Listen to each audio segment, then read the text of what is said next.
नमस्कार। आज बात करते हैं राजस्थान के हनुमानगढ़ की, जहां बायोफ्यूल से चलने वाले भविष्य का एक बड़ा सपना किसानों की जमीनी हकीकत से सीधे टकरा रहा है। तो चलिए समझने की कोशिश करते हैं कि आखिर एक ग्रीन एनर्जी प्रोजेक्ट ने इतना गुस्सा क्यों भड़का दिया। सोचिए, अन्नदाता जो हमारे लिए अनाज उगाते हैं, उनको ऐसी क्या नौबत आ गई कि वो अपने ट्रैक्टरों से एक बनती हुई फैक्ट्री को ही गिराने लगे। इसका जवाब दरअसल सियासत, वादों और जमीन के लिए गहरी लड़ाई में छिपा है। तो इस पूरे मामले की जड़ तक जाने के लिए हमें पहले उस बड़े पॉलिटिकल माहौल को समझना होगा जिसमें यह सब कुछ हो रहा है। चलिए वहीं से शुरू करते हैं। देखिए, सोर्स का मानना है कि हनुमानगढ़ की यह घटना कोई अलग थलग मामला नहीं है, बल्कि ये उस हालिया पैटर्न का हिस्सा है जहां सरकार में बड़े पदों पर बैठे लोगों के बयानों ने एक तरह का तनाव पैदा कर दिया है।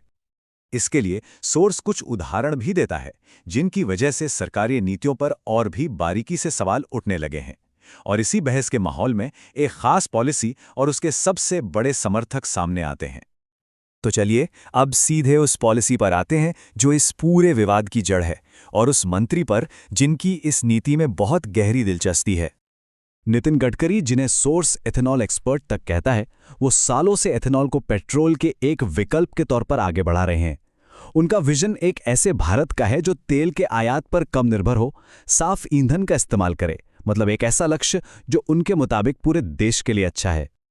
पर देखिए, विडंबना यही है कि सोर्स के मुताबिक इसी नीति का नतीजा है कि हनुमानगढ़ आज सुलग रहा है। मतलब राष्ट्रीय स्तर पर लिया गया एक फैसला जमीनी स्तर पर एक बड़े टकराव की वजह बन गया है। और ये जो गुस्सा है, ये जो शक है, वो इस एक बयान में साफ झलकता है। लोगों को लग रहा है कि फायदे के बजाय उन्हें एक ऐसी चीज दी जा रही है जो उन्हें नुकसान पहुंचाएगी, और यही भावना हनुमानगढ़ में किसानों के गुस्से को और हवा दे रही है। तो अब चलते हैं ग्राउंड जीरो पर और देखते हैं कि ये नीतियां और बातें असल में जमीन पर कैसे टकराव में बदल गईं। 450 करोड़ रुपए, ये कोई छोटा मोटा निवेश नहीं है, ये कोई मामूली फैक्ट्री नहीं है, बल्कि इस इलाके के लिए ये एक बहुत ही बड़ा प्रोजेक्ट है। और जाहिर है, जब दांव पर इतना कुछ लगा हो तो तनाव तो बढ़ेगा ही। और ये प्लांट बनने वाला है 45 एकड़ जमीन पर। सोचिए कितना बड़ा एरिया है ये। और यही जमीन जो किसानों की जिंदगी का आधार है, आज उनकी सबसे बड़ी चिंता का कारण बनी हुई है। और जब किसानों को लगा कि उनकी कोई नहीं सुन रहा, उनकी आवाज अनसुनी की जा रही है, तो हताशा में उन्होंने ये बड़ा कदम उठाया। ये तस्वीरें उनके गुस्से और विरोध की शिद्दत का सीधा सबूत है। देखिए, ये गुस्सा कोई एक दिन में नहीं भड़का है। इसकी कहानी पिछले 1.5 साल से चल रही है।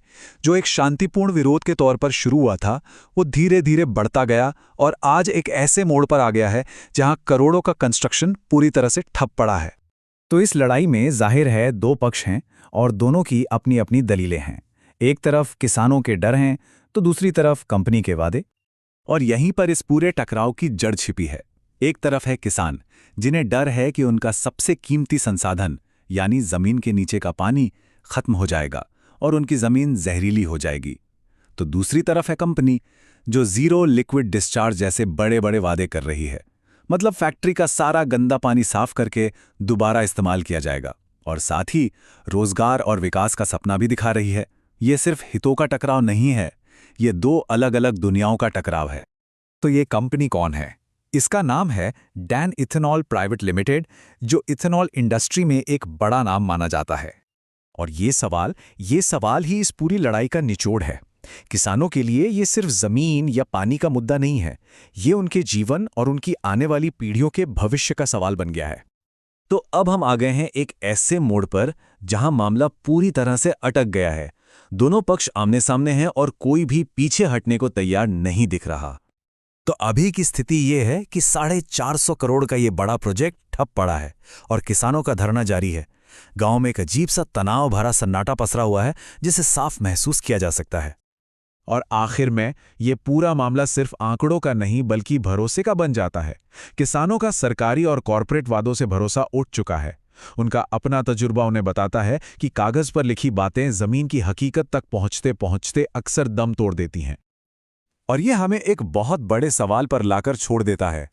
जिस तरह कृषि कानूनों के खिलाफ एक आंदोलन ने पूरे देश को हिला दिया था, क्या हनुमानगढ़ की ये छोटी सी चिंगारी भी एक बड़ी आग बन सकती है? इसका जवाब तो सिर्फ आने वाला वक्त ही देगा।